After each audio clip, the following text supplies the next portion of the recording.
Bonjour, je suis Hakim L'Alam et je vous propose ma chronique du samedi 21 mai 2022. Elle s'intitule « J'aime bien savoir où je pose mon front ». Une initiative de rassemblement pour un front interne solide. C'est un peu long, mais ça résume, paraît-il, l'esprit et même la lettre de la démarche actuelle de Gigi, démarche faite entre autres de rencontres avec les acteurs politiques. Un front interne. J'ai un peu de mal avec le mot front. Depuis des lustres et des ampoules d'espoir grillées, je dois dire qu'un front, ça me pose un problème.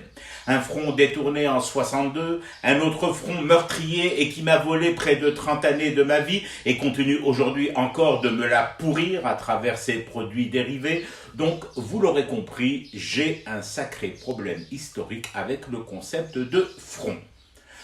Mais disons que dans un esprit de reconstruction urgente du pays, de volonté patriote de sortir un peu, beaucoup, à la folie, passionnément, des 13 années d'infiteh sauvage de Chedli, des 20 ans de terrorisme islamiste et des 20 autres années de dictature familiale des Bouteflika, je sois quelque peu un chouïa bark intéressé par cette démarche de front interne solide. Cependant, juste une question. Un front avec qui? Avec ceux dont le front ne sue pas d'une goutte lorsqu'ils vont se réfugier entre les deux jambes d'Erdogan? Un front avec ceux qui se sentent à l'abri sous les volants lourds et amidonnés de la abaya de MBS?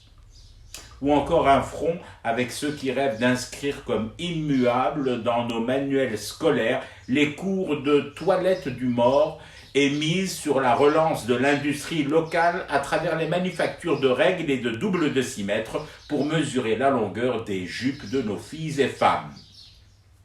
Faut me dire à quel front je dois coller le mien pour que ce pays devienne plus solide.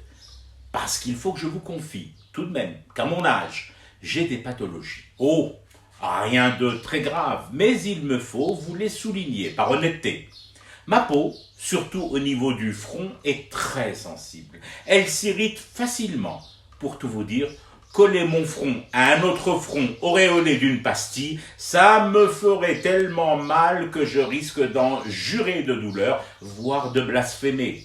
Même chose pour les odeurs. Coller mon front, c'est aussi coller mon corps, forcément. Et à moins que mes bras ne soient ceux de Monsieur Fantastique, des Marvel, élastiques, ce qui n'est pas mon cas, je vais devoir me coltiner, en plus de la pastille, les fragrances de musc en hectolitres, double injection, carburateur à poêle et à vapeur. Ça, ma mécanique de pensée ne le supporterait pas. Voilà. Oui, pour un front solide, mon Gigi, mais sûrement pas pour ces fronts et affronts qui nous ont menés là où nous sommes aujourd'hui, à devoir fumer quotidiennement du thé pour espérer rester éveillé à ce cauchemar qui continue. C'était Hakim L'Alam, je vous retrouve demain pour une autre chronique et une autre façon de dire son amour à l'Algérie.